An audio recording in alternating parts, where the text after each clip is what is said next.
नमस्कार दोस्तों, वीडियो शुरू करने से पहले कमेंट में नमो बुद्धाय जरूर लिखे। तो दोस्तों, एक बार एक व्यक्ति गौतम बुद्ध के आश्रम में रहने आया।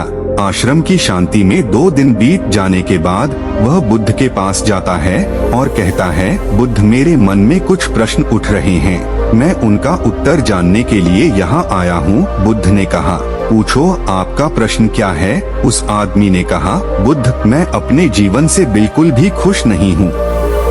दुखों और परेशानियों के पहाड़ ने मेरे जीवन को नर्क बना दिया है। मेरे जीवन में कुछ भी ठीक नहीं चल रहा है।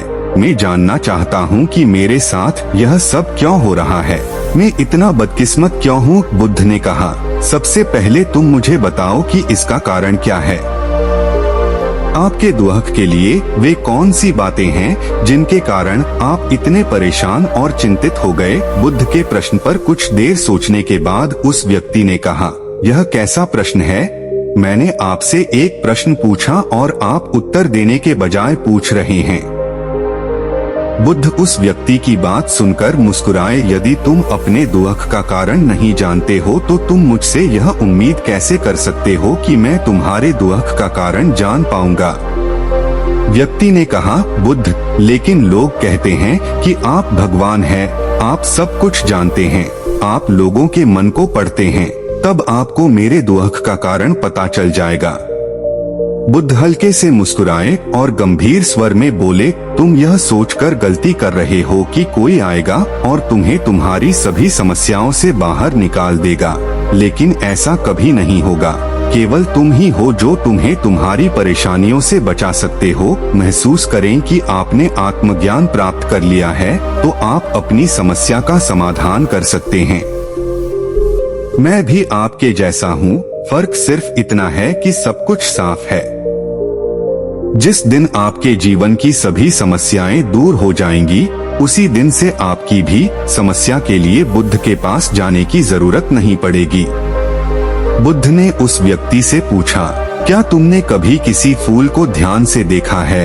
यह सुनकर वह व्यक्ति आश्चर्यचकित हो गया और बोला, बुद्ध, फूल तो एक साधारण सी चीज है, इसे तो सभी ने देखा है। बुद्ध ने कहा, फूल एक कली है, सुबह अंधेरा होता है, दिन के उजाले में फूल बन जाता है, शाम को मुरझा जाता है। यदि फूल केवल इसी बात की चिंता करता है तो शाम तक उसे मुरझाकर गिरना ही पड़ता है, वह कभी खिल नहीं पाएगा। इस तरह अगर आप केवल अपने दुखों के बारे में ही सोचेंगे तो आप कभी खुश नहीं रह पाएंगे। इसलिए मैं आपको बताना चाहता हूँ कि आपके जीवन में अभी भी बहुत सी चीजें हैं जिनके बारे में अगर आप बारीकी से देखें तो आप अभी भी खुश हो सकते हैं। आप उनके बारे में सोचकर मुस्कुरा सकते हैं, आप अंदर से खुश हो सकते हैं। आप अपने जीवन की कमजोरी के बजाय अपने जीवन के सर्वश्रेष्ठ पर ध्यान केंद्रित करें। यदि आप अपने जीवन में खुशी चाहते हैं तो आपको इस शाश्वत नियम का पालन करना होगा, अच्छे पर ध्यान देना होगा और जीवन में सकारात्मक चीजें। मैं तुम्हें सिर्फ रास्ता दिखा सकता हूँ। मैं तुम्हें दिखा सकता हूँ कि उस रास्ते पर कैसे चलना है, लेकिन तुम्हें उस रास्ते पर चलना होगा। बुद्ध के ऐसे शब्द सुनकर वह आदमी कुछ देर तक शांत बैठा रहा, फिर उसने कुछ सोचा और कहा, लेकिन बुद्ध, मैं चलता हूँ, एक बात समझ नहीं आ रही, क्या मेरा पूरा जीवन एक ही तरीके से हल हो सकता है? बुद्ध ने बहुत धीरे से उत्तर देना शुरू किया, मान लीजिए कि कोई भविष्यवक्ता आपको बताता है कि आज शाम तक आपकी मृत्यु निश्चित है। यह जानकर आपको उन बातों की चिंता होगी जिनके बारे में आप अभी चिंता कर रहे थे। आपको याद भी नहीं होगा कि किस तरह की परेशानियां हैं और किस बात की चिंता कर रहे हैं। आप उस वक्त सिर्फ उस हकीकत के बारे में सोच रहे होंगे जिसे लोग मौत कहते हैं। अचानक आपको एहसास होगा कि जिन छोटी छोटी चीजों को आप उसकी सबसे बड़ी परेशानियां कहते थे, वह कुछ भी नहीं। अचानक आपको लगेगा कि चिंता करना बेकार है, आज शाम तक मैं दुनिया छोड़ने वाला हूँ, और आप पाएंगे कि आपके पूरे जीवन के वे क्षण व्यर्थ हो गए जो आपने चिंता, ईर्ष्या और व्यर्थ कष्ट में बिताए होंगे। लोग बोलते तो हैं, लेकिन अंदर से कभी स्वीकार नहीं करते कि एक दिन उन्हें भी इस दुनिया से जाना है।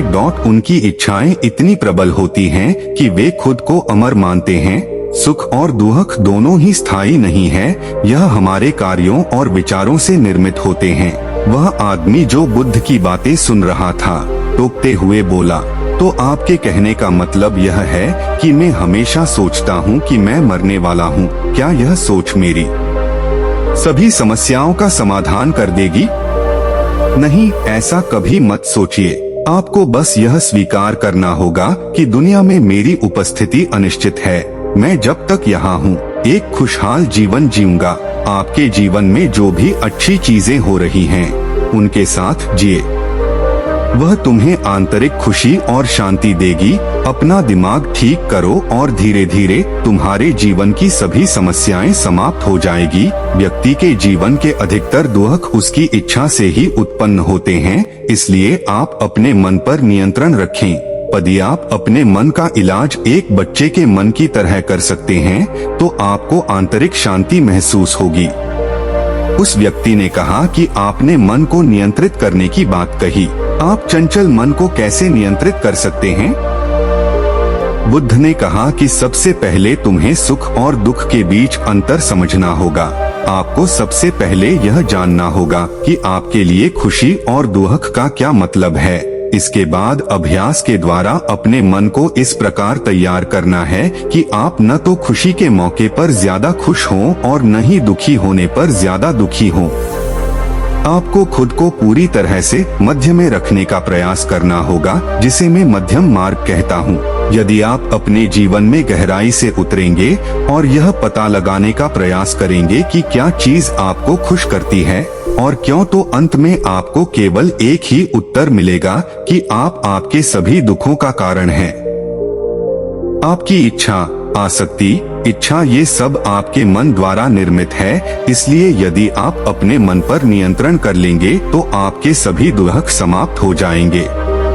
गौतम बुद्ध ने उस व्यक्ति से कहा कि यदि आप एक और छोटा सा काम करेंगे तो आप देखेंगे कि आपके जीवन के सभी दुख हमेशा के लिए समाप्त हो जाएंगे।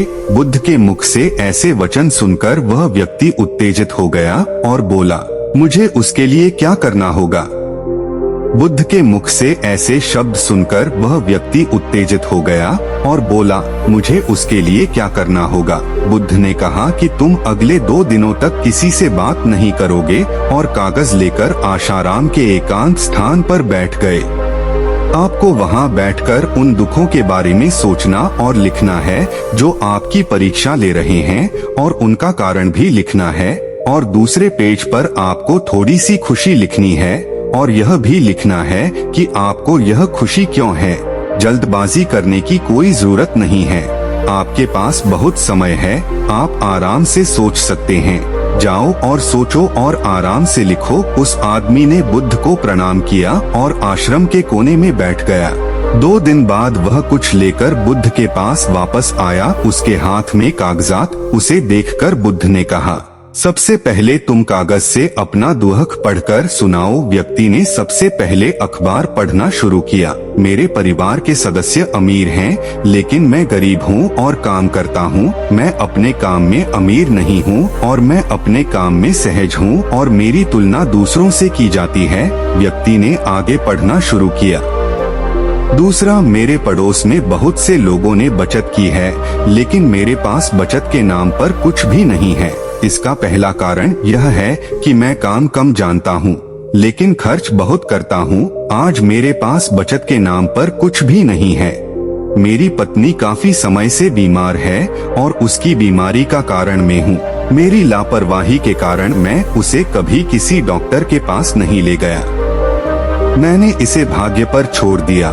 शायद यह मेरी अपमानजनक इच्छा थी कि अगर मैं बीमारी से मर जाऊं, तो मैं एक खूबसूरत महिला से शादी करूंगा।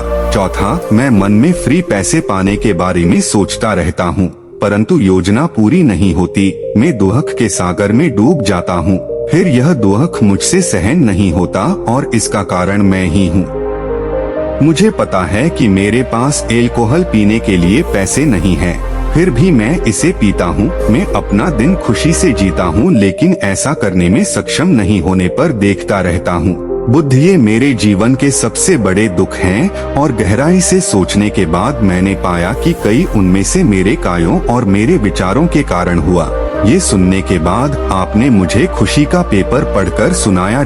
पिछले 2 दिनों में मैंने जो कुछ भी महसूस किया वैसा मैंने अपने जीवन में कहीं भी अनुभव नहीं किया। पिछले 2 दिनों में मुझे एहसास हुआ कि वास्तविक शांति और आनंद कितना महान है और मैं इसका अनुभव करके बहुत खुश हूँ। मेरी खुशी के कारणों की सूची बहुत लंबी है। इसे पढ़ने और समझने में बहुत समय लगेगा। उस व्यक्ति के मुंह से ऐसी बातें सुनकर वह व्यक्ति मुस्कुराया और बोला, सिर्फ आपके लिए ही नहीं बल्कि हम सभी के लिए कारण एक ही है। वह व्यक्ति अपना बहुत सारा समय बर्बाद करता है। आप दुख का कारण ढूंढने में लगे हैं। हमारा जीवन भी एक तरह से सुख, शांति और आनंद की तिजोरी है। बुद्ध ने उस व्यक्ति से कहा कि खुशी के सभी कारणों को साझा करने की जरूरत नहीं है, तुम उनमें से कुछ का पाठ कर सकते हो। वह व्यक्ति बड़ी मुस्कुराहट के साथ पढ़ने लगा, पहली खुशी क्योंकि मैं जीवित हूँ और दुनिया में रह रहा हूँ और मैं स्वस्थ हूँ। मेरे माता पिता, एक पत्नी और 2 बच्चे हैं। ऐसे ही मेरे पिता के पास कई अनमोल खजाने हैं, जैसे मेरे माता पिता का प्यार, मेरी पत्नी का प्यार, मेरे बच्चों का प्यार और एक पिता की खुशी। दूसरा कारण यह है कि मैं कड़ी मेहनत कर सकता हूँ, मैं कोई भी काम कर सकता हूँ, आपकी आय में कोई बाधा नहीं आ सकती और आप अपने परिवार की सभी जरूरतों को पूरा कर सकते हैं। मुझे खुशी है कि मैं एक खुशहाल परिवार बना सकता हूँ। मैं अपनी तुलना अपने भाइयों, अपने पड़ोसियों से करता हूँ और आपने कृपा करके मुझे मानवता वाला इंसान बनाया है। सभी बुरी आदतों को छोड़कर आप सुखी और खुशहाल जीवन जी सकते हैं। और मेरे लिए सबसे बड़ी खुशी और सौभाग्य की बात यह है कि मुझे एक जगह मिल जाए और जब तक मैं इस दुनिया में हूँ हमारी इच्छा और आसक्ति ही सभी दुखों का कारण है। मैं खुद को जानने की पूरी कोशिश करूँगा और मैंने कभी नहीं किया। जीवित रहे। अब आप अपने परिवार के पास रह सकते हैं। यह जीवन सबके साथ है। आपके जीवन में कोई भी परेशानी आपको घेरने की कोशिश कर सकती है। जीवन अपने आप से कहने के लिए बहुत छोटा है और इस जीवन में आप चिंताओं और दुखों को खुद पर हावी नहीं होने देंगे। शांति से बैठकर उस दुख का कारण जानने का प्रयास करें और यदि मिल जाए तो उसे नष्ट कर दें। इस तरह आप मानसिक शांति और कभी न खत्म होने वाली खुशी पा सकते हैं। दोस्तों, आशा करता हूँ कि आपको इस कहानी से बहुत कुछ सीखने को मिला होगा। तो और ऐसी वीडियो के लिए हमारी वीडियो को लाइक करके और चैनल को सब्सक्राइब करें। नमो बुद्धाय।